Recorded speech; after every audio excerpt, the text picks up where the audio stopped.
Meus irmãos, a paz do Senhor. É uma alegria no nosso coração estar aqui com os irmãos mais uma vez, em nome de Jesus. E nessa feita, a tratar desse assunto tão relevante, né, tão importante, que é esses objetivos da lição aqui, é o que nós vamos trabalhar para que, finalmente, ao final, nós possamos apresentar o conflito entre o bem e o mal, o grande problema da humanidade, dos seres humanos, né? No nosso caso, em teologia, nós chamamos de teodiceia, que é a questão da existência do mal no mundo. Muitas pessoas têm dificuldade em assimilar isso, porque o mal existe, porque isso, porque aquilo, né, com relação ao mal, tá? As pessoas acham que devia ser tudo o bem, e tudo isso faz parte do plano de Deus. Essa questão do conflito entre o bem e o mal, ela é importante dentro do plano geral de Deus. Ensinar que é perigoso confiar em certas pessoas, né, em pessoas erradas, né? A nossa confiança deve ser colocada em Deus acima de tudo, né? E reafirmar que só Deus é o Senhor. Isso são os nossos objetivos hoje, né? Do nosso trabalho hoje, do nosso aprendizado hoje. Sim. Obrigado. Esse aqui para ficar melhor aqui. Muito bem. O livro de Esther narra um enfrentamento, né? Amã e Mardoqueu. Algumas Bíblias chamam de Mordecai, né? Depende da tradução, né? É um enfrentamento no mundo espiritual, na verdade, né? E esse enfrentamento, ele representa, de um modo geral, o nosso enfrentamento com o mal, né? A nossa postura que nós devemos ter. Esse livro é de grande valia para nós, porque mostra como nós devemos nos portar frente ao mal e mostra como é que o mal age. Na verdade, o mal sempre age do mesmo jeito, né? Muda aí a cor, né? Muda a intensidade, mas sempre o jeito, né, de operação do mal é bem parecido, de uma forma para outra, de uma geração para outra, né? E se nós ficarmos atentos aos sinais, nós podemos identificar isso no nosso meio, na nossa vivência, no nosso dia a dia. Aliás, é para isso que tem a palavra de Deus, né? Para servir de exemplo para nós, né? No caso, outros textos, aí também tem alguns, né? Fala da salvação, de como é que nós devemos ver isso. Mas nesse caso aí está falando da nossa vivência mesmo, né? Nosso dia a dia no meio das pessoas, onde as pessoas lá na nação que eles estavam eram pessoas estranhas a eles é um povo de Deus, lá o povo do mundo, mais ou menos assim. Nós somos crentes, tem um mundo aí, né? Que pode ser, cada um deles pode se tornar crente, e nós temos que viver com eles, né? Conviver com eles, e o que eles fazem e o que nós fazemos nas diversas situações. Bom, vamos ver então, mais uma vez, que o bem sempre vai triunfar sobre o mal, tá? O mal vem de vez em quando, vem em ondas, né?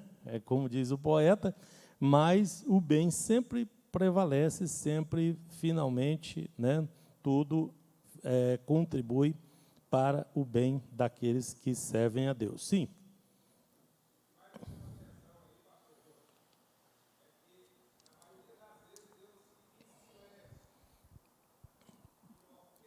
Isso. E porque isso faz parte do plano, né? A operação do mal.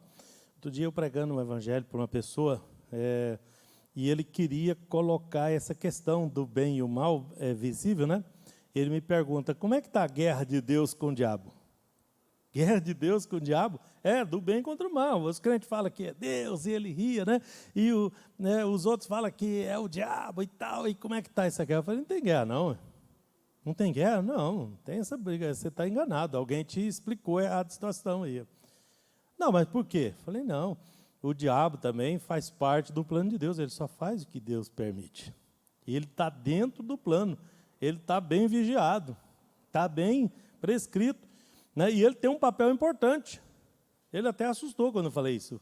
O diabo tem um papel importante na nossa formação, no nosso desenvolvimento, tá? Ele está aí porque ele tem uma importância. Deus é soberano, é dono de todas as coisas. Se ele quisesse, ele botava fogo no diabo e acabava com a festa. Nossa, é assim? É assim. Deus é soberano, ele manda em tudo. Você acha que se o diabo fosse um entrave para Deus, ele estava fazendo o quê aqui? Deus já tinha corrido com ele há muito tempo, né? Ou nós não acreditamos que Deus é tão poderoso que pode botar, né, um fim nessa situação? Então, como nós cremos que Deus é poderoso e soberano, então temos que crer obrigatoriamente que isso tudo faz parte de um plano maior de Deus, tá? E agora, como é que nós vamos assimilar isso? Esse é o grande problema, né? O conflito. Vamos para o conflito, então? Bom, Amã, figura representativa do mal, né?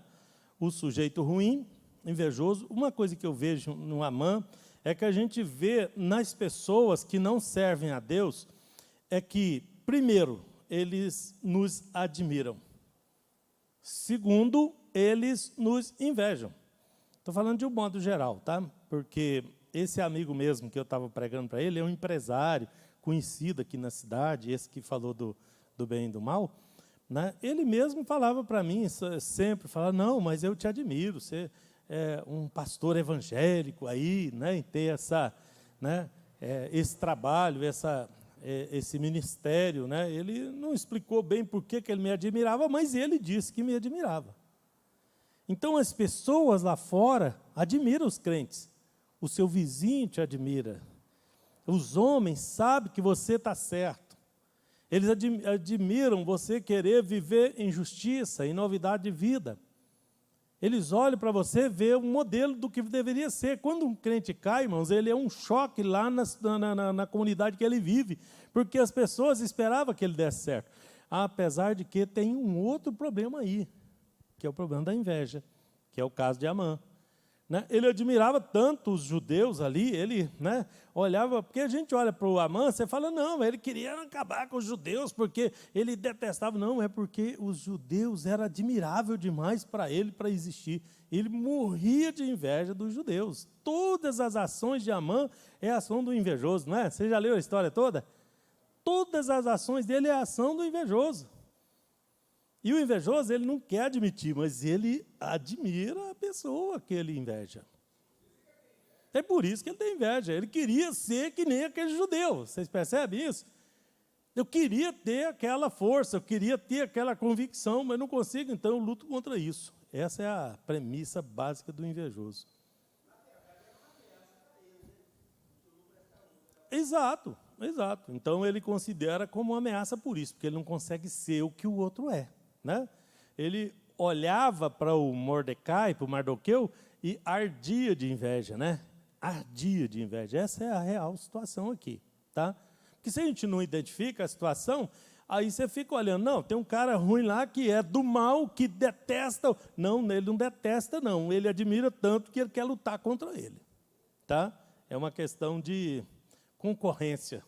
Tá? Uma questão de concorrência, de querer eliminar a concorrência. Né? O ser humano tem isso daí, né? Depois da queda, é claro. Tá? Então, Amã tinha consciência de que Mardoqueu jamais se curvaria diante dele. Ele sabia disso. É por isso que ele o admirava. Né? Ele sabia que ele tinha convicções fortes. Ele sabia que nem a morte ia, né, abalar ele, porque né, para o crente a morte é um detalhe. Tá?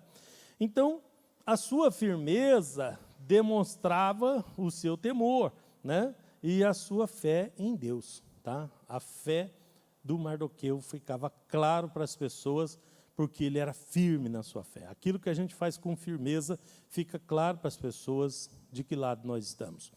O crente tem que ser firme, tem que ter firmeza espiritual, tem que ser Mardoqueu ali, irmãos. Tá? Para quê? Para que as pessoas saibam, para que o mundo saiba que existe um Deus. Para sermos sal da terra e para sermos luz do mundo, é necessário nós termos firmeza. isso para ser testemunho para o mundo. Isso não tem nada, né, a ver com a salvação individual, né? Aceitamos Jesus, somos salvos, mas agora nós temos uma tarefa. Nós somos a luz do mundo.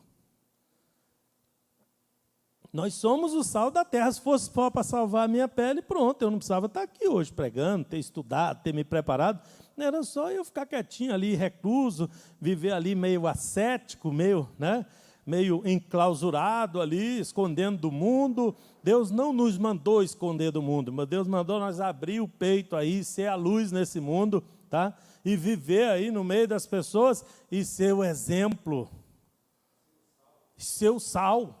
Temperar esse mundo aí, porque esse mundo precisa de um tempero. Olha para o mundo, irmãos, está tudo aí corrupto, está tudo caindo aos nossos lados. A corrupção está no sangue das pessoas. A situação não está boa, não, está ruim. E nós, os crentes, temos que ser o Mardoqueu e temos que ser o sal da terra, temos que ser o exemplo para o mundo. O mundo tem que olhar para nós e ver Deus em nós. Ainda com um risco bem eminente de que vamos ser invejados, perseguidos, caluniados. Quem não foi caluniado, perseguido, invejado nesse mundo não está fazendo um bom trabalho ainda. Tá? Porque se nós estivermos fazendo um bom trabalho, vamos sim ser perseguidos, invejados, caluniados. As pessoas vão ver essa firmeza em nós, e isso vai representar uma ameaça para elas. Quando nós ficamos parecidos com o mundo, quando nós ficamos com cara de mundo, aí nós não oferecemos perigo para o mundo.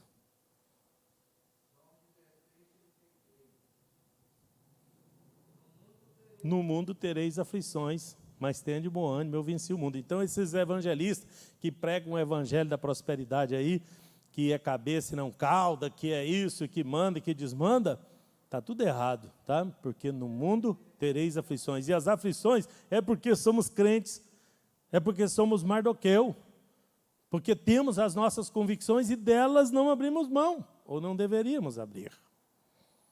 Tá? Bom, agora, para Amã era uma questão de honra, né? A morte. Não só dele, mas agora também ele queria a morte de todos os judeus. Morte aos crentes. Porque se matasse só o Mardoqueu, levantava outro no meio dos crentes, né? Crente, irmãos, é um trem danado, né? Se ficar um, vira semente, e isso produz e multiplica, e, né? O único jeito é acabar com isso tudo. É igual o timete, né? Igual, né? Picão preto. Você corta um, ele nasce outro. Você corta de novo, ele nasce de novo no mesmo lugar, né? Para te desafiar ali, né? O crente é desse jeito, tá?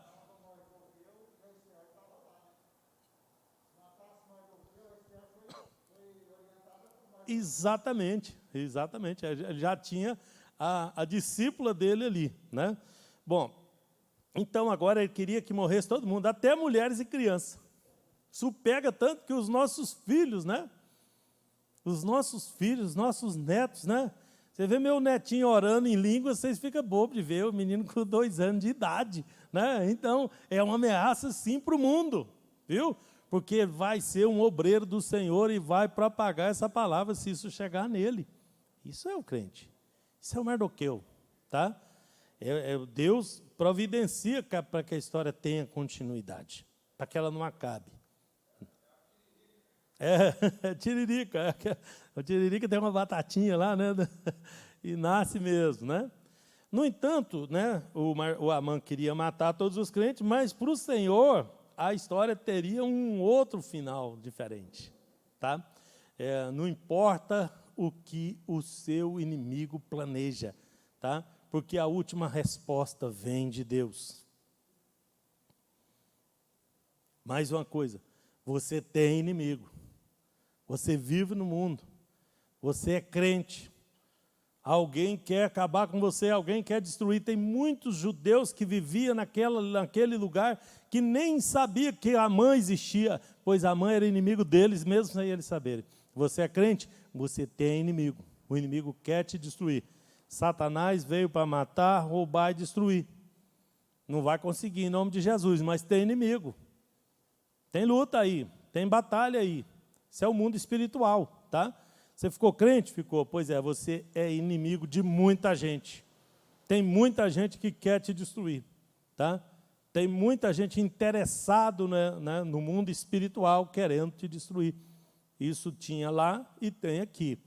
Olha, esse reino que nós estamos exemplificando aqui é só um exemplo, é a mesma coisa agora. Aonde vivemos, no lugar que estamos. Então, cabe a nós, cristãos, né, nos abrigar debaixo das asas de Deus. Nos abrigar no Senhor. O Senhor é o nosso escudo e broquel. Você fala de guerra, isso é arma de guerra. Deus pelejará por nós. Então eu tenho que ficar bem pertinho dele, né? Tenho que ficar na sombra dele. Me proteger na sombra dele. Só assim nós vencemos. Porque o crente ele vai crescendo, crescendo, crescendo, daqui a pouco ele acha que é, né? Ele acha que ele é a última Coca-Cola do deserto, né? Ele já está achando que né? Depois que ele expulsa uns 3 demônios, ele fala, não, agora eu sou poderoso, agora o demônio não pode comigo, não. Nada, né? É jumento, né? Lembra da história do jumentinho? É jumento, sem Jesus em cima, vai voltar para o capim, vai pastar, porque é jumento. Tá? Nós só somos alguma coisa se Jesus estiver na nossa vida, se nós nos abrigarmos na sombra do Onipotente. Aí sobra alguma coisinha para nós, sobra alguma honra para nós. Fora disso, nada, zero. Tá? Então, observa o mundo espiritual. Presta atenção nos sinais espirituais.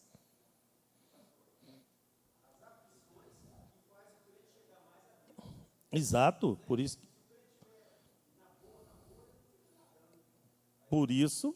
que eu disse que tudo isso faz parte, esse conflito faz parte do plano de Deus, para nos fortalecer.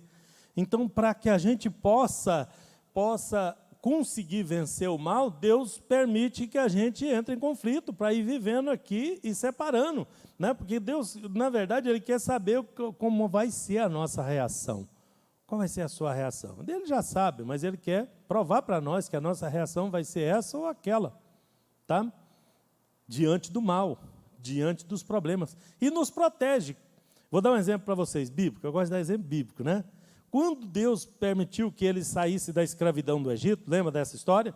Eles viviam lá no Egito, né? Estavam lá como escravos, né? Aí Deus falou, não, chega, vocês já foram castigados, eles estavam de castigo no Egito. Não se esqueça, eles estavam de castigo, não fica com dó deles não, que eles fez muita coisa errada para ir parar lá na escravidão do Egito. Tá? Mas na hora que Deus falou, não, chega, o castigo já está terminado, né? Pode sair daí. Mas na hora de sair, aí tinha 2 rotas possíveis. Vocês lembram disso da Bíblia? Tinha uma rota pelo seco, que passava pela terra dos filisteus, ali na divisa do Egito com os filisteus. Mas o texto bíblico diz que estava havendo uma guerra ali, estava tendo uma batalha ali, porque não tinha, o Mar Vermelho não ligava ao Mar Mediterrâneo. Não ligava, agora liga, tá? Mas não, tinha uma parte seca ali. Os franceses, 1700 e pouco, né? Ferdinand de Lesseps, 1800, por aí, não lembro mais a data, né? A gente estuda faz tempo e vai ficando velho e esquece as datas, né? Mas eles cavaram um canal, o canal de Suez, ligando o Mar Vermelho ao Mediterrâneo, mas ali era seco. Então dava para eles passar ali. E Deus falou, não, eles estão saindo da escravidão, nós não vamos levar eles por ali para eles não amolecer o coração, para eles não desmaiar de medo, porque Deus podia até livrar eles. Eles podiam passar no meio da guerra e Deus livrar. Mas o terror da guerra ia deixar marcas que eles não estavam preparados para aquele momento. E aí Deus desviou eles para o lado do Mar Vermelho, não é isso que diz o texto bíblico? Deus fez uma inversão da rota. Porque ele aproveitava e fazia um milagre, aí fortalecia a fé deles ali, o milagre de abrir o mar, porque não precisava abrir o mar, podia passar pelo lugar seco. Mas Deus levou eles pelo mar para dar outra lição para eles. Tudo tem um plano. Deus tem sempre um plano.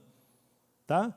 Ele tem sempre um plano. E se nós não identificarmos isso, nós às vezes tomamos decisões erradas, mas aí é nós que tomamos decisões erradas, a gente vai ver aí no texto. Tá? Aí eles se fortaleceram, tiveram pequenas batalhas nos caminhos.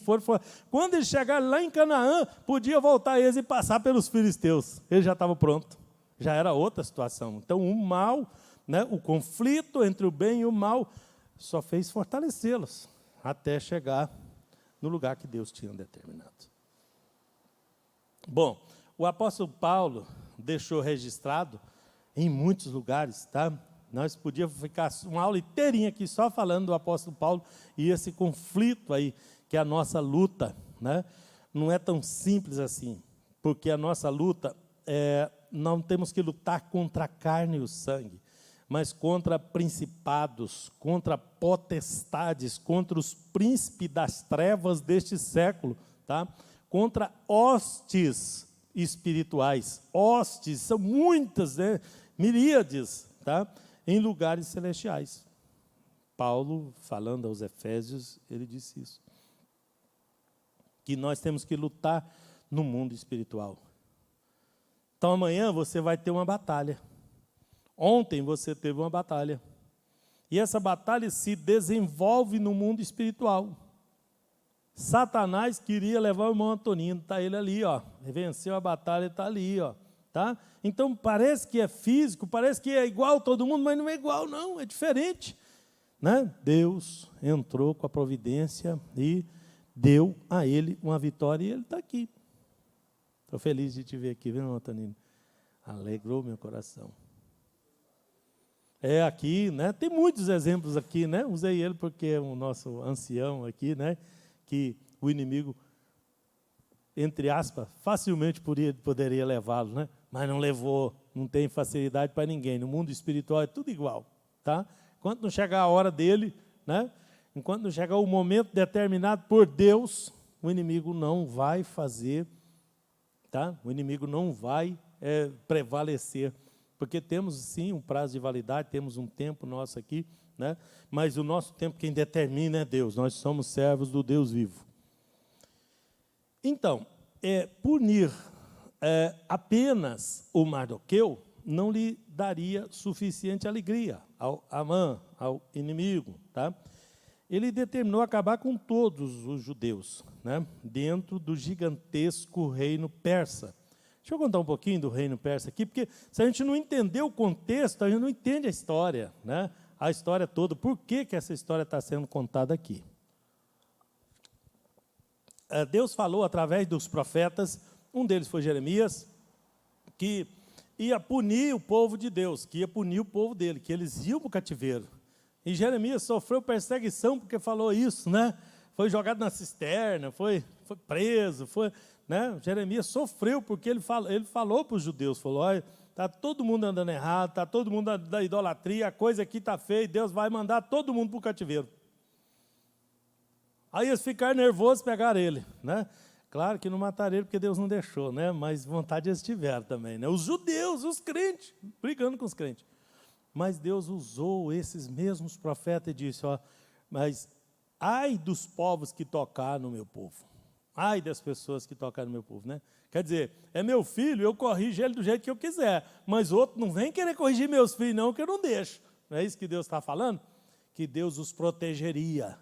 Que mesmo eles sendo castigados, eles seriam castigados, mas o Senhor os protegeria. Aí vem os babilônios em Israel e leva todo mundo. Leva todo mundo em cativeiro, porque cada imperador tinha um modus operandi, né? O modus operandi dos babilônios era enfraquecer aquele reino, tirar todo mundo, levar lá para a Babilônia e deixar umas poucas pessoas ali para cuidar das vinhas, para os animais selvagens não proliferar ali, e para outros povos não tomar posse daquela terra, para aquela terra ficar tributária deles. Então, pegou ali os mais inteligentes, os mais novos, fez uma escolha, fez uma peneirada ali para levar para o cativeiro. Foi isso que os babilônios fizeram. Na verdade, ficou quase todo mundo lá, só foi a elite, os ricos, os nobres, os líderes, escolheu liderança, levou tudo para a Babilônia. Isso que o rei Nabucodonosor fez. Essa foi a primeira leva. Mas depois veio o rei que ficou aqui, se rebelou, eles voltaram e levou mais uma batelada de gente. E os outros que ficou 20 anos depois também não quis se curvar ao rei e acabou sendo levado em 3 levas. Levou uns 30 anos para eles ir para o cativeiro. Então, os 70 anos é uma média, né? Que eles iam ficar 70 anos lá. Deus tinha avisado, você vai para o cativeiro, ainda vai ficar 70 anos lá. E não foi contado dos nobres, não, viu? Não foi da primeira leva que Deus contou os 70 anos, não. E eles foram para lá. Sabe o que aconteceu? Quando eles estavam tudo lá na Babilônia já, aí Deus levantou os Medo-Persas, o grande império persa, do Shah, do Irã, né, da região onde hoje é o Irã. E aquele povo veio à Babilônia e tomou tudo, destruiu com os babilônios. Nunca mais se ouviu falar desses babilônios, eles foram destruídos pelos persas. E aí tomou posse na terra o persa rei Ciro, onde Deus tinha usado o profeta Isaías 500 anos, talvez, antes, né, do rei Ciro, e chamou ele pelo nome. Ciro, meu servo, é que vai fazer. E o Ciro, começou com o Ciro, a libertação do povo de Israel para voltar. Mas a primeira leva só foi organizada com o rei Dario, filho de Ciro.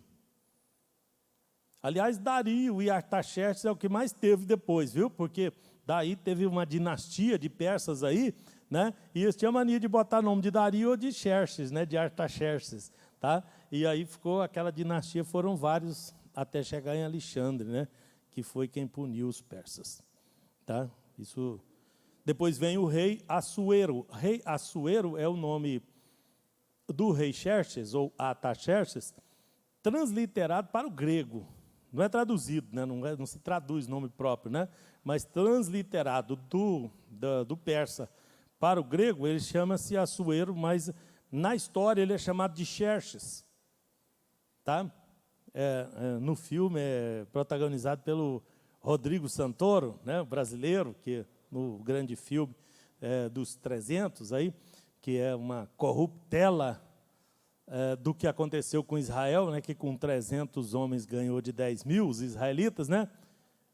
Pois é, o Leônidas, grego, tentou fazer a mesma coisa, pegou 300 soldados e queria ganhar do Xerxes com 10 mil homens, né? Foi massacrado os gregos, os 300 dele. Dizem que os 300 matou muita gente, mas 10 mil, gente, matou só se Deus estiver no meio e fazer igual fez, né, lá no passado, porque se Deus não tiver com a mão ali, 300 não ganha de 10 mil nunca. É desproporcional. Agora Deus equilibra a balança, né?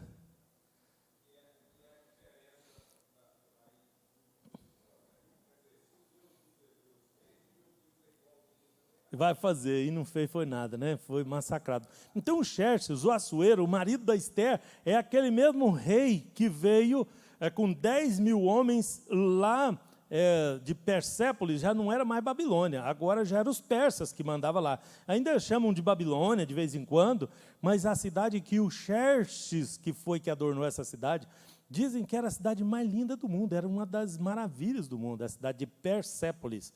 É a cidade persa que eles construíram, é a capital deles lá, não era no mesmo lugar, tá, da capital Babilônia, tá? Eles construíram uma outra cidade chamada Persépolis, que o Alexandre tirou não sei quantos camelos de riqueza lá de dentro dessa cidade, tão rica que era, de tanta coisa que tinha lá. Tá? Então era um grande reino, e eles estavam achando que podia com o mundo, né? E o Xerxes inventou de ir lá na Grécia, né, para tentar destruir os gregos, né? E lá nessa batalha, ele perdeu a batalha para os gregos. Ele teve percalço no caminho, foi uma batalha épica, né? Para atravessar o Dardanelos, ele colocou os barcos enfileirados e os soldados passavam, virou uma ponte de barco, olha que coisa. Nunca tinham visto isso no mundo, né? Botou um barco, outro barco, e fez ponte de um para o outro, aí os soldados que estavam no continente aqui, atravessou o Dardanelos né, para entrar no continente numa ponte feita por barcos e embarcações persas. Mesmo assim, né, os gregos conseguiram se reunir, né, em Maratona, né, a famosa Batalha de Maratona, né, que fica a 40 Maratona é 42, é? Quem sabe de corrida aí? 42. Então, maratona fica 42 quilômetros de Atenas, né? E aí, depois do fim da batalha, mandou o soldado, que era o melhor corredor, correr até Atenas. Não tinha celular, né? Senão era facinho, né? Só passar uma mensagem.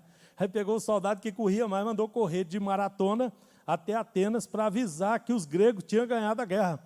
Até hoje chama maratona, né? A corrida, né? De 42 quilômetros por causa desse entreveiro com o Xerxes, que voltou para a Pérsia, derrotado, né, o exército dele perdeu, tá? Ficou, grande parte do exército dele ficou para trás, inclusive a parte que era do primo dele. Só estou contando um pouquinho da história para vocês se situar aí na história. Aí ele volta lá para a Pérsia, tá? O marido da Esther era um empreendedor, construtor, né, e tudo. Mas na guerra ele não foi muito, né? Ele quis alcançar um negócio maior do que o que ele podia, né? Dar um passo maior que as pernas, sei lá o que, né? Como a gente poderia chamar isso, tá? E acabou que ele voltou para a Pérsia. A época que isso aconteceu, era naquele tempo que o povo já estava voltando. Uma leva já tinha voltado, porque também voltaram em 3 levas. Do mesmo jeito que eles foram deportados em 3 etapas, para voltar, eles voltaram em 3 etapas. Uma já tinha, inclusive, voltado, no tempo do rei Dario, que era o pai dele, né, do Xerxes. Tá, do Assuero. E, então, nessa volta da Babilônia, aí é que aconteceu esse entreveiro com Amã aqui, que já tinha voltado uma parte, e os outros que ficaram lá, ele queria matar o resto que ficou aqui, porque esse povo aqui dá trabalho demais, esse povo é difícil, né? É mais inteligente. Porque quem ficou lá foi quem já estava bem situado, o cara já era comerciante, já tinha bem, já conseguia, sabe? Porque os israelitas, eles têm uma habilidade maior que as outras pessoas para certas coisas, né? Para o comércio, por exemplo, né? Pai Abraão, né? Os filhos de pai Abraão, né? Bom, Wagner, tem uma habilidade para comercializar tremenda, né? E aí eles despertaram a inveja dos próprios persas lá, que também eram comerciantes. Então, a batalha, até hoje tem tapete persa para vender por aí, não tem? Principalmente em Istambul, né? Ainda tem muitos persas espalhados por aí, tá? E eles fabricam os melhores tapetes do mundo, tá? Se não for falsificado, né? Mas se for dos persas mesmo, lá, né? Goiânia. Aí, ó. Aí, ó. Tapete. Hã?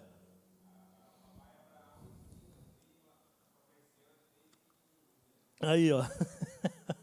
A seguir os passos, né? A seguir o rumo, né? Então, falando, lembra aquele objetivo da lição, que uma das coisas é a gente observar em quem a gente confia? Pois esse rei empreendedor, esse rei valente, esse rei batalhador, que era o marido da Esther, irmãos, ele morreu nas mãos dos seus servos, ele foi traído, levantou ali os seus conselheiros, matou ele, acusou o Dario, o irmão dele, que não é o Dario avô, hein? Que Dario é o que mais teve aí para frente, e Artaxerxes aí nos filhos, tá? Então, um dos irmãos dele chamava Dario, tá? Aí eles mataram ele, o Assuero, e acusou o Dario, que foi executado por matar o irmão dele sem ter matado. Então, foi uma tragédia, né? Que morreu ele e o seu filho, que haveria de reinar no seu lugar no mesmo dia, porque confiou nas pessoas erradas, tá? Então, uma das coisas que a lição traz para nós é em quem nós estamos colocando a nossa confiança. Em quem nós confiamos? Nós temos que confiar em Deus, que fez todas as coisas. E cuidado também, porque a gente tem que escolher em quem confiar, mas nós temos que ter pessoas de confiança, sim. Eu vejo as pessoas falando aí, usando versículo bíblico, né? Fala, maldito o homem que confia no homem. Aquele versículo lá não está falando do homem, né, que eu não posso confiar no pastor juvenil, não. Está falando que eu não posso confiar em mim mesmo. Lê o resto do versículo, né, na sua própria força, na sua mão, no seu braço. Nós temos que confiar em Deus, acima de tudo. Sim, pastor?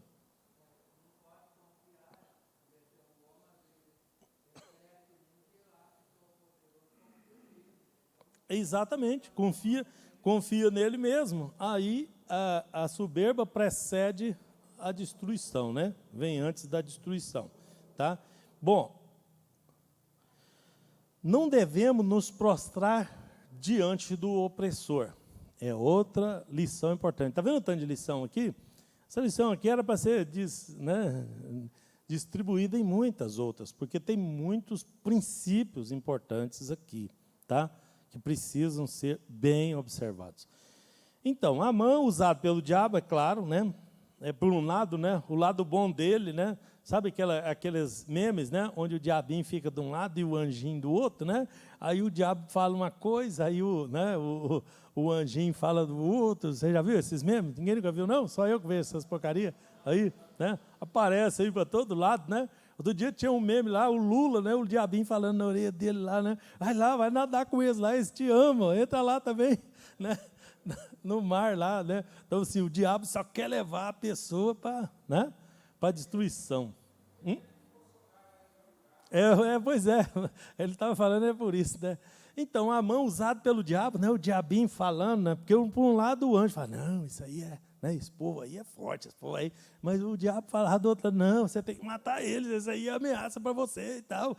É assim que o mal age, né? Dando sugestões, a pessoa só executa, né? E ele só sugere. Ele não pode fazer nada, ele não pode agir. Tem hora que ele dá vontade de agir, mas ele não é ele, né, que está lá dentro do campo. Quem está jogando é os jogadores. Ele só pode falar, vai para ali, fica do lado esquerdo. Ele só pode falar, mais nada. Tá? Mas na hora de agir é a pessoa que toma a decisão para onde ir, o que fazer, né, onde ir, onde voltar. Então, Amã, usado pelo diabo, diz, olha o que ele diz, existe espalhado, dividido entre os povos em todas as províncias do teu reino, um povo cujas leis são diferentes das leis de todos os povos, e que não cumpre as leis do rei, pelo que não convém ao rei deixá-los ficar. Então, ele era conselheiro do rei, chega, denigre o povo, fala, olha, tem um povo aí que não se curva debaixo das leis, aqui não. Né? Aqui tem uma mentira do Amã muito grande. Né? Como o diabo é o pai da mentira, usou o Amã para soltar essa mentira aí. Na verdade, os judeus tinham uma lei própria, diferente dos outros povos, né? Uma lei moral, uma lei que eles deviam seguir, mas as ordens do rei eles seguiam. A única ordem do rei que eles não tinham acatado, né? Era curvar diante de Amã.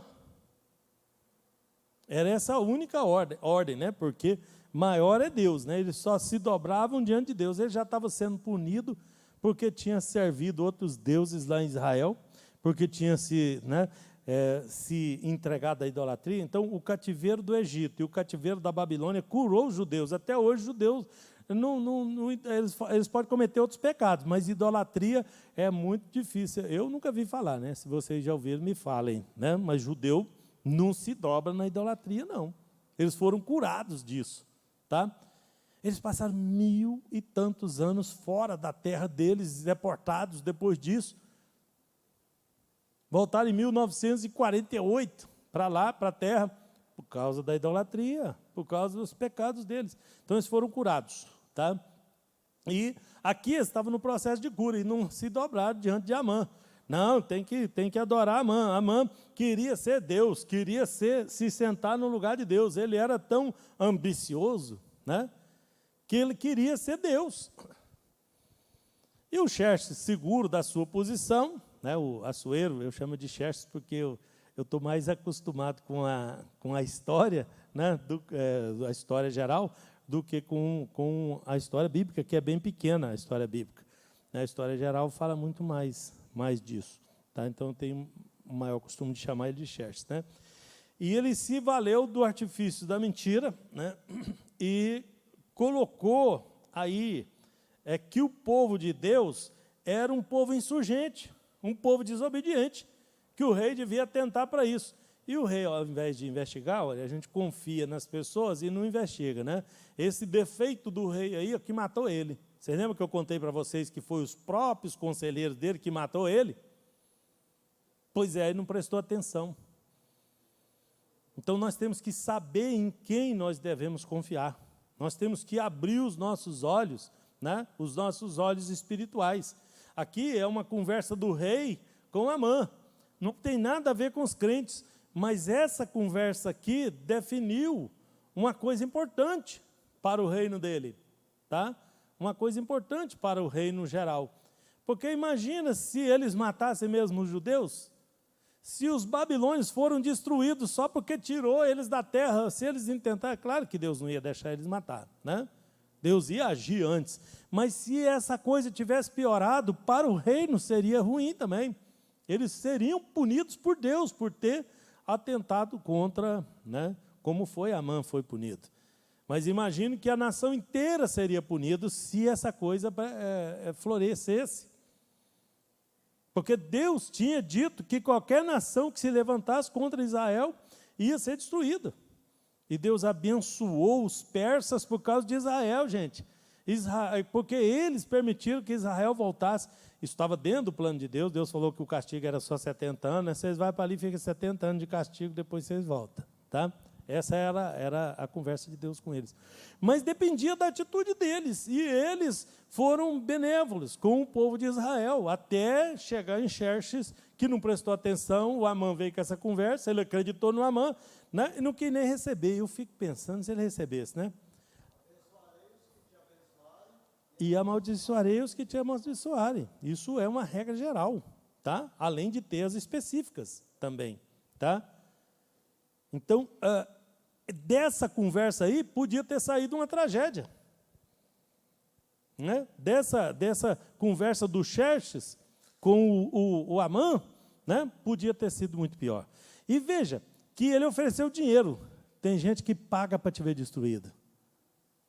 Sabia disso? Não, mas nós estamos olhando para o livro de Esther. Eu estou tentando aqui, me esforçando para você trazer todo esse exemplo para a sua vida, para a minha vida. Sim. Exato. E eu vou dar um exemplo prático, então, de mim mesmo, né? Um crente aí, crente entre aspas, tem crente entre aspas, meu avô falava que tinha não. Não, tem isso não, meu filho.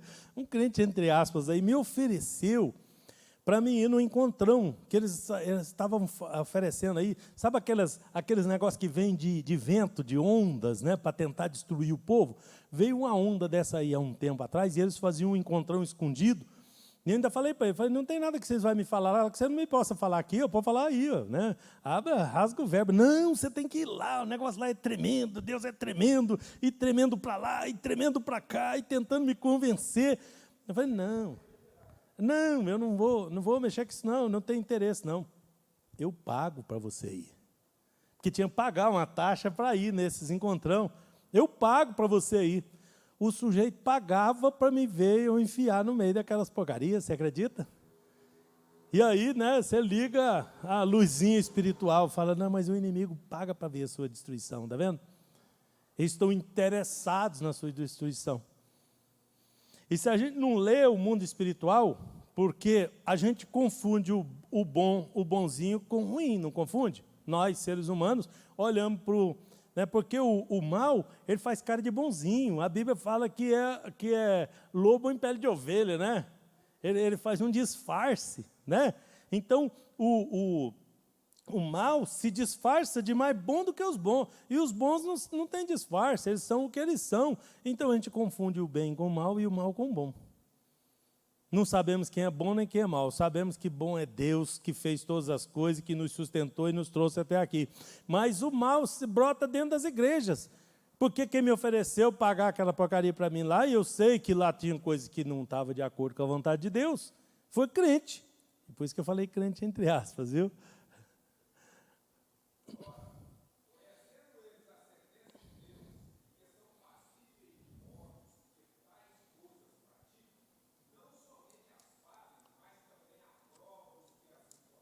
Está vendo? Inclusive os que aprovam também.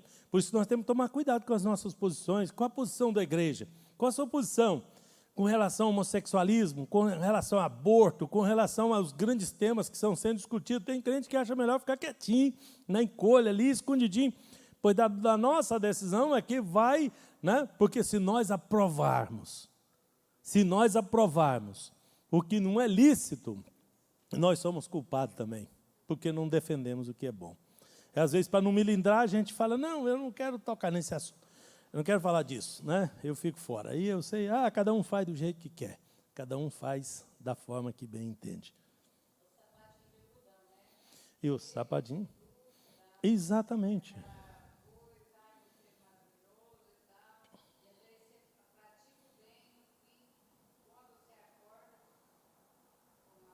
Está aí, está enraizado, né? Porque o mal da raiz, vocês sabiam? Que ele dá raiz e vai engrossando, vai crescendo, né? É igual mandioca boa, em terra boa, né? Bem adubada, a bicha vira cá, tá? O mal é desse jeito, sim. É.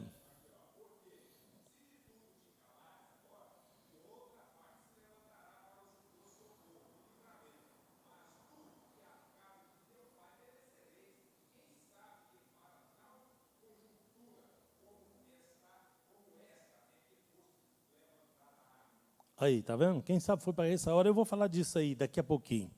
Mas, com relação ao mal, a gente tem que tomar cuidado com as pequenas coisas. Meu pastor, que me ensinou, o pastor Onofre, que foi o meu primeiro pastor, ele ensinava para nós que toco pequeno é que arranca unha. Então, você não vai chutar uma árvore ali no meio da rua, vai? Não vai, né? É o toquinho pequeno que está ali, sutil, você passa, pá, a unha ficou, né? Então, é nos detalhes que está. O mal, ele opera sutilmente, tá? Querendo nos envolver, porque as coisas grandes todo mundo está vendo. Então, a pessoa não vai cair nessas ciladas enormes, só se for bobo demais, né? Porque tem uns também que caem, né? Aí um cai no buraco, o outro vê, vem, cai também, enche o buraco e a pessoa não presta atenção, tá? E tem uns que conseguem cair no mesmo buraco 2 vezes. Aí. 3 vezes, mais bobo ainda, né?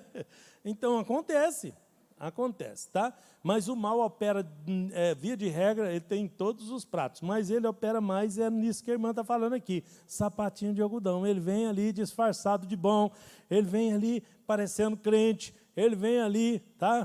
Com Bíblia debaixo do braço, falando em língua estranha, ele vem ali, né, com toda, tá? Parecendo que presta para alguma coisa, parecendo que serve. Porque se ele viesse soltando fogo pelas ventas, com os olhos vermelhos, com aqueles dentão para fora, parecendo a cuca do sítio antigamente, isso aí não sabe o que é isso, né? Ah, claro que ninguém vai ficar na frente de um bicho, uma marmota dessa, né? Não, né? Então, até o desviado sai correndo, né? Para funcionar, ele tem que vir sutilmente, escondidinho, né? Aí ele vem, mano, chega lá no rei, olha, rei, o senhor não está sabendo não, mas tem um povo aí, esse povo é perigoso, eles não se dobram. Sabe aquele decreto que o senhor falou que eles tinham que dobrar? Não dobra diante de mim de jeito nenhum, eu posso provar que eles não dobram. Nossa, você vê, eles não podem ficar aqui não, isso é uma ameaça, porque eles são muitos, eles são comerciantes, são fortes, eles têm um talento e tal, e se o senhor deixar aí daqui uns dias, toma conta do reino. E não investiga não. Mas ele fez uma coisa boa, ele não recebeu o dinheiro, né? O Amã ofereceu o dinheiro, vocês viram? E ele não recebeu. Se ele recebe o dinheiro, ia ficar difícil até ele consertar a besteira que ele fez lá na frente, porque ele consertou depois, né? Editando um outro, né? Um outro edito que as pessoas podiam se defender e tal, tá? Mas se ele tivesse recebido para ele fazer aquilo, não, agora eu paguei, estava na mão dele, né? Eu paguei, eu quero ver o negócio acontecer, né? Porque quem pagou é que manda, não é? No Brasil, não? Percebe como é que a coisa é complicada, né? E ele mesmo, nas suas falhas, ele ainda teve a ideia de não receber. Não, esse dinheiro você fica com ele para você, mas pode fazer com eles o que você está falando aí, né? E autorizou isso, foi um problema, né? Então, ele se vestiu, Amã se vestiu da sua arrogância, né? Ele, como o arrogante que era, como o maligno que era, né? E ele tinha que ter mandado, o rei tinha que ter mandado averiguar os fatos, não mandou averiguar, né? Não investigou. Então, o líder, ele tem que prestar atenção nas coisas. Ele não pode ir para a conversa de um ou para a conversa do outro. Ele tem que ouvir sempre os dois lados. Ele tem que pesar sempre na balança, porque uma injustiça ela pode criar raiz para a vida inteira. Uma só, ela pode criar raiz para a vida inteira. Tá? E o líder, que é o responsável, né? Porque a pessoa pode falar que ele não é responsável. Quer exemplo bíblico? Pôncio Pilatos. Pôncio Pilatos tinha um poder na mão de dar o livramento ou não? Não tinha? Era ele o governador, é ele que sentou na tribuna para julgar. Aí ele queria agradar os judeus, mas não queria fazer injustiça. Ele tinha lá aqueles princípios, né? Ele era um homem de princípios, senão ele fazia, né? Ele falou, não, gente, eu não estou vendo injustiça nele, não. Eu não estou vendo erro nele para que justifique isso, não. Não, crucifica ele, porque senão, né? Agora, se você crucificar ele, o sangue dele seja sobre nós, sobre nossos filhos, sobre nossa geração. Olha o que fizeram aqueles idiotas. No mundo espiritual, pensa isso no mundo espiritual. E que fez o Pôncio Pilatos, que é quem tinha autoridade? Traz aí uma bacia d'água. Olha, sabe o que eu vou fazer? Eu lavo as minhas mãos. Que lava as minhas mãos? É ele que tinha que decidir? Ele que está com a decisão na mão? Que lava as minhas mãos? O líder nunca pode lavar as mãos. Ele tem que decidir e firmar na decisão dele. Não pode. Ele tinha que decidir, ele tinha que olhar e falar, não vejo injustiça nele, vocês somem da minha frente. Era isso que ele tinha que ter feito, não era? Mas não fez. Quis agradar gregos e troianos, quer ver o caminho mais curto para dar tudo errado? Tenta agradar todo mundo. Tenta agradar todo mundo, você vai ver que vai dar tudo errado. Porque tem um lado que é justo, que é convicto, né? A nossa convicção não se abre mão. Eu vou aproveitar para falar agora daquilo que o Wagner falou, porque não vai dar para chegar lá por causa do tempo, mas a rainha Esther, ela foi preparada para ser a rainha. Eu podia dizer para vocês que ela abriu mão de tudo para ser a rainha. O Amã andou com ela, falou, olha, quem sabe foi para essa hora que Deus te preparou para fazer. Ela teve que abrir mão, não teve? Aquele Churchill, eu acho que ele era feio pra caramba, viu? O Santoro foi um brinde que deram para ele, viu? Porque aqueles babilônios era feio, mas era feio. E a Esther era uma judia, bonita, né? Se a gente for olhar assim, né? Mas o sujeito era rico, era rei, tudo, né? Ela teve que abrir mão pessoal, né? Porque ela deveria ter sonhos de casar, de ter filhos, de ser uma pessoa normal. Ali no texto dá para a gente ver que tem traço de que ela não queria fazer aquilo. Ela fez porque foi necessário fazer. Ela não fez por convicção, ela fez para salvar o seu povo, por um bem maior. Gente, tem pessoas que ele é treinado a vida inteira por Deus para tomar uma decisão. Uma só decisão dele muda a história. A gente vê isso na Bíblia em vários lugares, não é só uma, tá? Que de uma decisão saiu tudo. Então, daquela decisão da Esther, veio o livramento, como ele falou ali do texto que ele leu, tá? Olha, que livramento vem de outro lugar, se não vier de você. Mas, né? E você, a sua situação, como é que vai ficar depois? Diante de Deus, diante do mundo espiritual. Então, às vezes, a gente passa a vida inteira batalhando, mas a gente foi treinado para tomar uma decisão. Para fazer uma coisa que vai ficar na história, que vai ficar marcado. Uma coisa... Estou falando do reino espiritual, porque no mundo também acontece isso em miniatura, tá? Sim. Quem?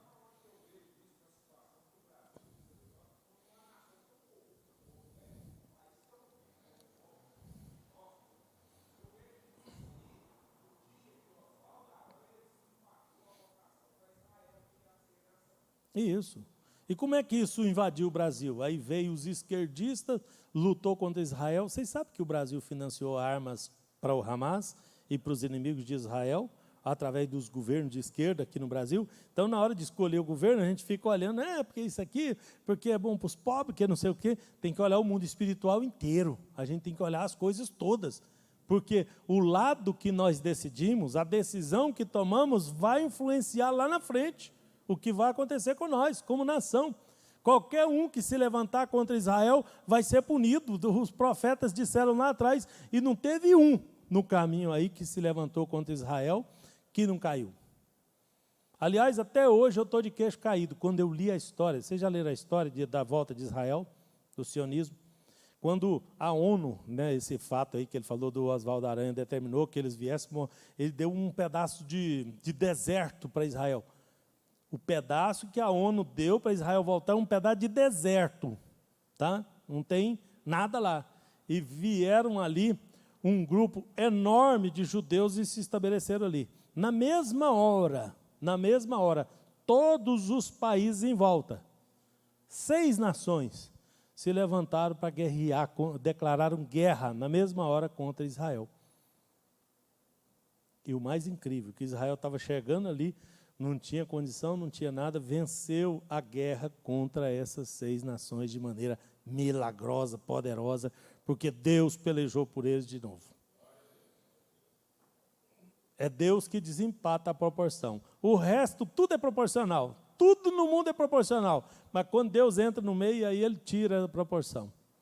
Porque eu li essa história, antes de ser crente, eu ficava encabulado. Mas será que aconteceu? É porque tem muito judeu rico, eles devem ter dado... Eu ficava procurando uma explicação lógica, mas não tem, gente, não tem nada que justifique. Eles estavam no deserto, no meio do nada. E ganhou a guerra contra os barões do petróleo. Olha ali que só tinha gente rica ali em volta, viu? Só a turma do petróleo ali financiando e botando e perder a guerra. E se Israel lutar hoje, eles perdem de novo, né? Porque o que Israel está fazendo é mantendo a política da boa vizinhança, tá? Mas se acontecer de novo, acontece do mesmo jeito, porque Deus é com eles. Então, ai de nós se levantar contra eles. E aí os nossos governantes estão lá em Brasília, né, no ar-condicionado lá, toma decisão no nosso lugar e nós vamos sofrer todo mundo junto.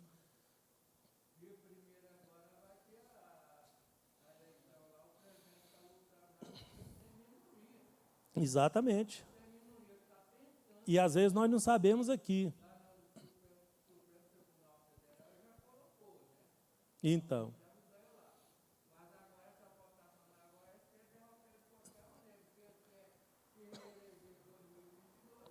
E o que é que nós temos que fazer, nós crentes? Orar para que o Brasil entre num caminho que seja espiritualmente bom. Independente do que eu gosto ou deixo de gostar. Crente não tem cor não, meus irmãos. Crente não é azul, não é vermelho, porque político muda de cor daqui para ali. Não tem uma meia dúzia de político que era de uma cor e virou outra cor aí nas últimas, né, depois que foi eleito? Não tem? O pessoal não fica vermelho, né? A cara deles não fica rosa, né? A cara deles que não tem brilho. Mas nós que somos os crentes que deveríamos estar orando por ele. A grande falha foi a igreja não estar orando. A corrupção tomou conta do Brasil por culpa nossa, porque nós é que somos o sal da terra. Nós é que desempata a questão. Porque somos de Deus. E deveríamos fazer o que Deus falou para nós fazer. Ore pelos vossos governantes. Ore pelos que dirigem sobre vós, porque eles vão tomar decisão lá, e aquela decisão que ele tomar lá vai te atingir.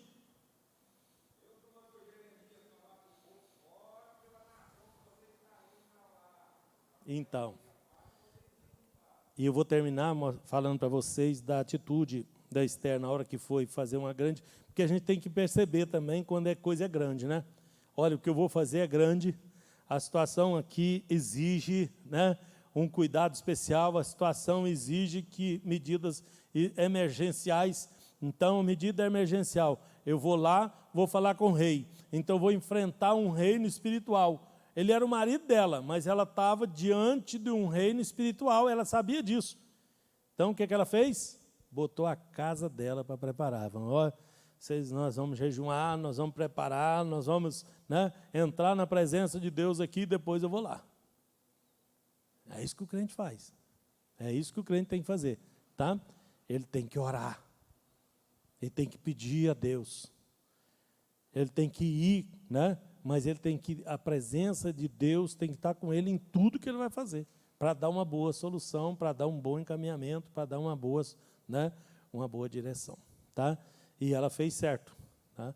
Ela abriu mão, né? O crente, ele quer fazer alguma coisa na vida, ele quer ser alguém diante de Deus, você vai ter que abrir mão de alguma coisa na sua caminhada, vai ter que sacrificar alguma coisa na sua caminhada. Ela sacrificou muito, tá? A Esther sacrificou muito por nós, porque nós fomos beneficiados pela atitude da Esther, certo? Confere? Nós aqui, estamos aqui, fomos beneficiados pela atitude da Esther. Lá, 500 anos antes de Jesus. 500 anos antes de Jesus. E o reino todinho foi beneficiado por ela, porque a Pérsia só caiu 100 anos depois, com a vinda de Alexandre o Grande. Tá? Mas aí o povo de Israel já tinha saído de lá, já não tinha ninguém mais lá, e aí, né, os que tinham que ir foram, e aí foi isso que aconteceu. Tá? Essa é a história. Que estava lá. Depois que saiu, Persépolis caiu, né, o mundo. E tudo isso fazia parte do plano de Deus, que numa outra ocasião eu conto para vocês a história de Alexandre, que Deus usou Alexandre também para preparar o mundo para a vinda de Jesus Cristo Salvador também, que também nos beneficiou. Amém? Termino por aqui, nosso tempo se esgotou, né? Tinha muito a dizer, mas eu acho que o nosso objetivo foi alcançado. Eu queria dizer para vocês que Deus é maior que todas as coisas, né? E que há o conflito entre o bem e o mal, que o mal tem que existir, tá? Eu levo 2 horas para falar só do bem e do mal, né? Eu tentei resumir aqui, mas acho que vocês entenderam, tá? E do grande perigo da gente confiar nas pessoas erradas, depositar nossa confiança nas pessoas erradas, tá? Ora, pede para Deus para ver a direção em quem confiar, porque o mal parece com o bem e o bem parece com o mal. O trigo é muito parecido com o joio. Amém? Deus abençoe vocês. Obrigado por tudo. Obrigado pela confiança aí também, irmão Abson.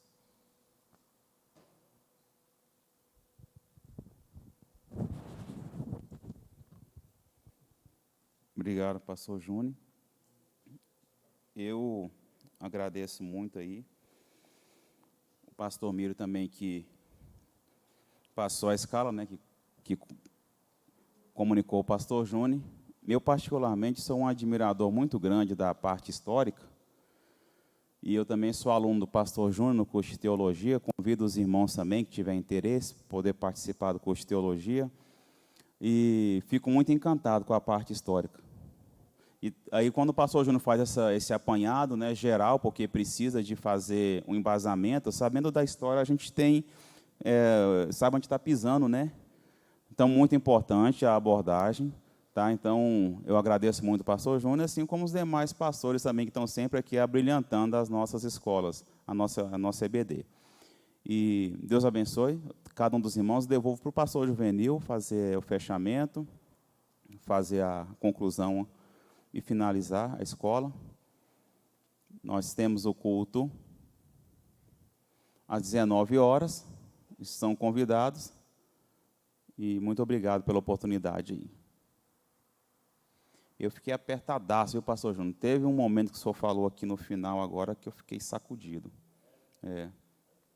Então é de Deus.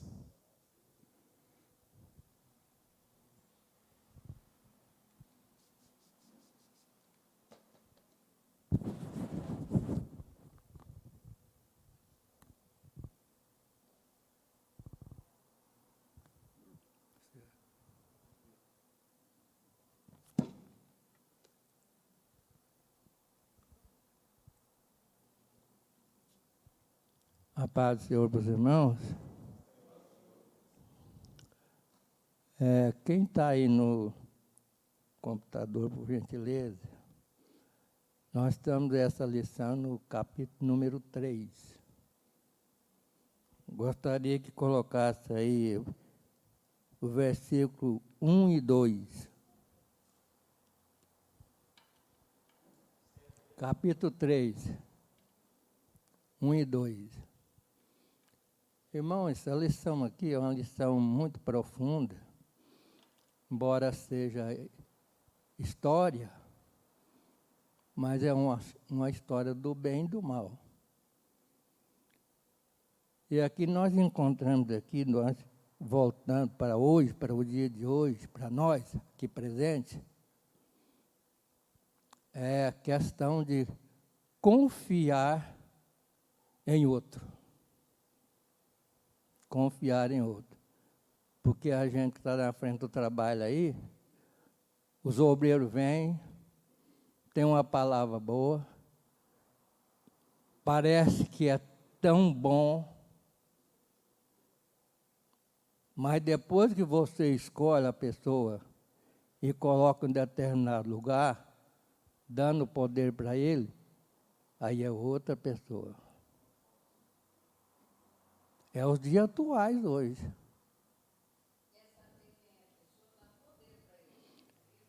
Irmãos, aí nós vimos aí no versículo 1 e 2, a proposta aí. Depois dessas coisas, o rei Assuero engrandeceu Amã. Olha aí o que ele fez. Ele engrandeceu a ele. E quando ele tomou posse desse poder, ele começou a perseguir as demais pessoas e propôs no seu coração de exterminar os judeus. A igreja hoje não é diferente, não. Presidente, senhora, jovens, departamento, professor, todos nós, todos os departamentos. Você quer fazer uma coisa, às vezes tem departamento que levanta, não dá certo. Já teve aí dias que a gente fez proposta para você, mas não é de Deus, não. Ou na minha cara. Não é de Deus, não. Isso aí é uma afronta, né, não? Será que a pessoa está orando mais do que a gente? Será que a vida da pessoa está de conformidade à palavra de Deus? Então o rei, como não sabia, que nós já estudamos lição passada, o rei não sabia daquela armadilha que estava no coração dele. Na lição passada, que ele comparou Saul, né? Saul ali, está na lição passada. Quer dizer, Davi não sabia o que estava no coração de Saul, mas Deus sabia. Então, irmão, nós vemos aqui, essa lição aqui, comparando o bem e o mal.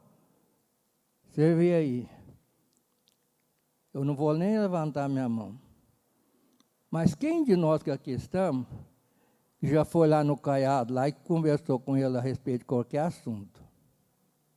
Eu não fui. Alguém aqui foi? O que diz a política? Elege a pessoa e deixa para lá. Ele vai fazer o que quer, não tem cobrança. Eu tenho a maior raiva, ainda bem que, graças a Deus, os políticos largou de mão de falar cidadania. É direito e dever. Você tem direito, mas tem o dever a cumprir também. É a raiva que a gente tem. E assim o rei ali estava no palácio, cercado só de mordomia, muitas mulheres, de escolha a dedo, assim, as mais bonitas, tudo estava na mão dele.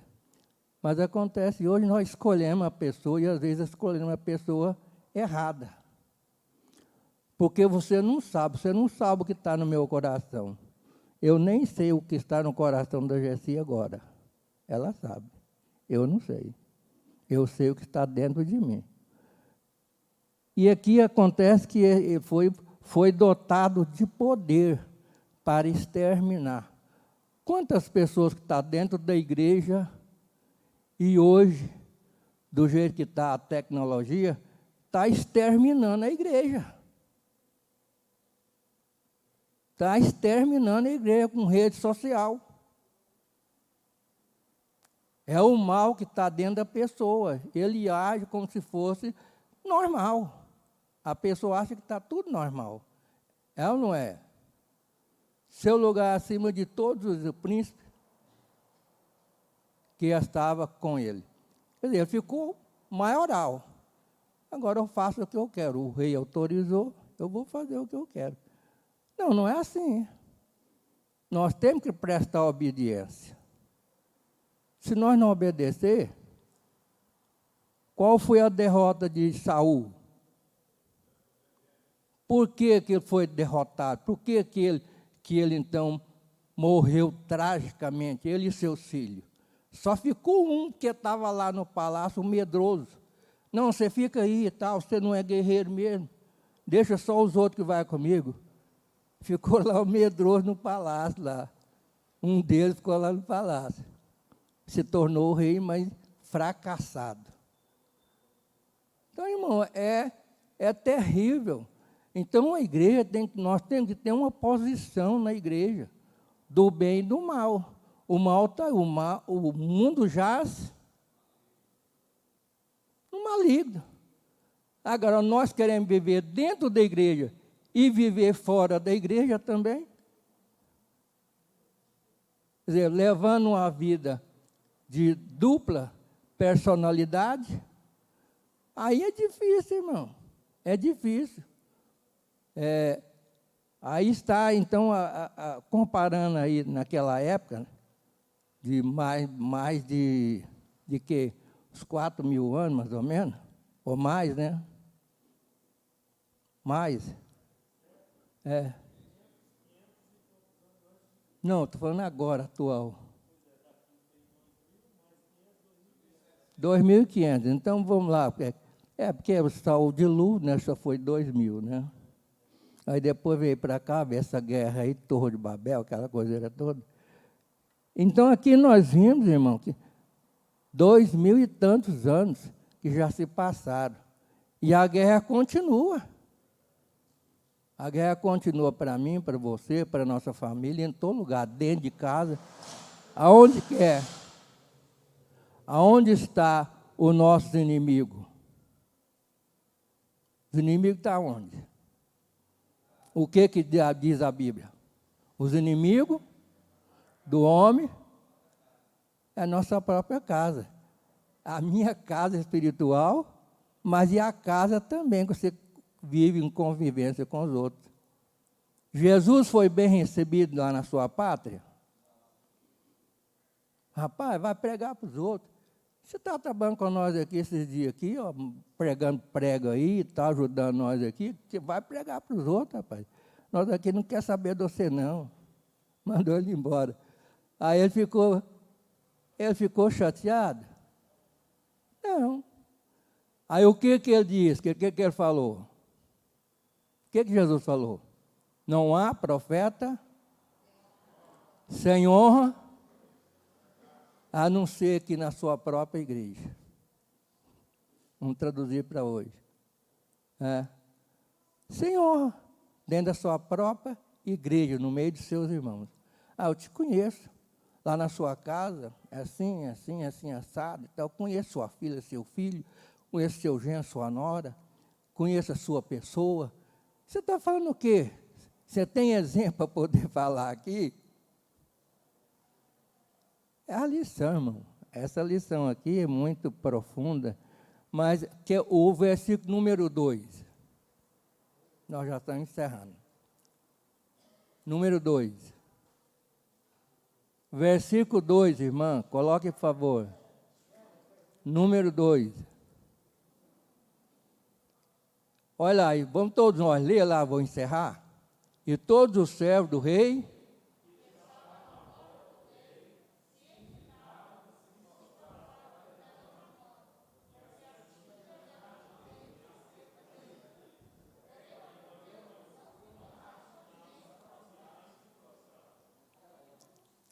quando o pastor escolhe presidente das irmãs aqui da igreja, presidente de jovem, presidente de classe, superintendente de escola dominical, professor, todos os departamentos, numerando, de obreiro e tudo.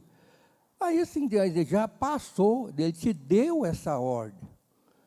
Mas a pessoa, às vezes, está usando essa ordem de forma errada. Forma errada. Então, irmão, se nós não colocar o pingo no i, ele não é i. Tem duas letras que tem o pingo. É o I e J. Duas letras do nosso alfabeto. Tem pingo lá. Tem uns pinguinhos lá, né, lá. Tem que colocar lá, o pinguinho lá. Então, são duas.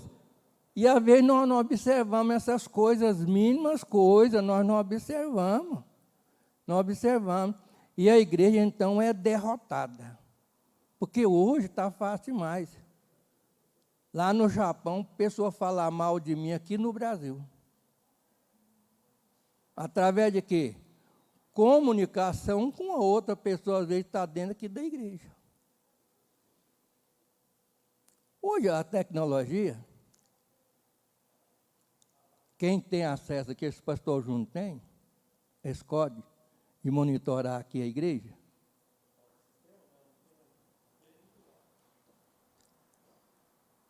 Olha, a pessoa está lá do outro lado do mundo, lá, está sabendo o que está acontecendo na escola aqui agora, ó. Agora, a nossa fala, a fala do pastor Júnior, a minha, a leitura bíblica, está acompanhando. Irmão, a pessoa não valoriza isso aí, é um presente de Deus, mas a pessoa está usando tudo errado para o lado do demônio. Para o lado do demônio. E assim a igreja não cresce. Que Deus abençoe. Fica aí alerta para todos nós aí, que não é fácil. Deus abençoe a todos, em nome de Jesus. É muito profunda essas lições. Eu gosto muito de história. História, geografia e matemática eu gostava muito na escola. Escola secular.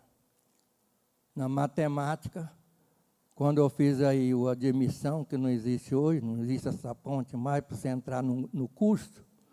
No curso, sim, para entrar da primeira série naquela época, né? Tinha que para você passar do 4º ano primário antigo, tinha que fazer a admissão. Não sei se o meu pastor Zé lembra disso, fez. Nós era ali na escolinha ali, a Escola Técnica de Comércio de Campinas, ali ao lado dela, lá, Nossa Senhora de Fátima, a escola, nós éramos 85 alunos. A matemática lá, quase quando a professora colocava lá, armava lá a numeração, e ela já falava assim, ó, Joanil, não dá o resultado final, não. Você já estava na cabeça aí, fique no seu lugar e não fala, não. Eu já dava o resultado lá no final, o que ia dar na matemática. Então, irmão, nós éramos 85, eu passei em 5º lugar.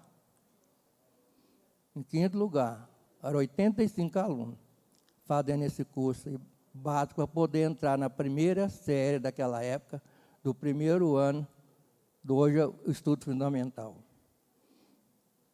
Então, fique alerta para nós aí, que hoje o mal está alastrado dentro das igrejas.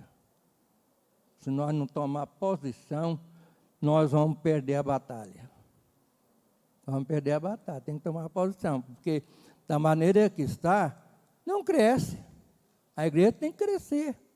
Mas nós temos que pensar no reino de união, de compreensão e união. Se não tiver em vez de união, aí é só tamanduá, né?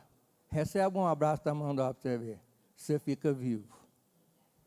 Ó, está abraçando, mas a unha está fincando você. Abraço e tamanduá. Você não fica vivo, não. Que Deus abençoe a todos, em nome de Jesus. Às vezes, os estudantes hoje, os universitários, a gente usa o palavreado aqui, mas é uma realidade do meu tempo. Às vezes, para você hoje, não é. Mas é um alerta que já no passado já existia, existe, vai existir, não vai parar. Que Deus abençoe. Você quer terminar? Quer orar para nós? Vamos de pé, então, igreja, orar, finalizar. Muito obrigado, logo mais nós estaremos aqui. Deus amado, muito obrigado por essa bênção, esse grande momento, Pai, essa palavra aqui do nosso líder, Pai, esse homem de Deus. Obrigado que o Senhor falou aos nossos corações, fortaleçamos, Senhor, na sua presença e que venhamos buscar mais do Senhor, que nós não nos alegremos com a injustiça, Pai, mas que possamos buscar ser justo, ser imparciais e realmente, Senhor, buscar do Senhor a sabedoria. Leva cada um até os nossos lares, Pai, e abençoa o pastor Júnior que veio aqui nos edificar, nos fortalecer com essa palavra, e cada um que se fez presente de uma forma especial, o Senhor possa abençoar, e também aqueles que não estão aqui presentes, da mesma forma, as suas mãos abençoe a vida deles. Em nome de Jesus. Estenda as suas mãos, igreja. Que o amor de Deus, a graça, a comunhão, consolação do Santo Espírito de Deus esteja sobre as nossas vidas, não só hoje, mas sempre. Todos digam amém. Terminado em nome de Jesus.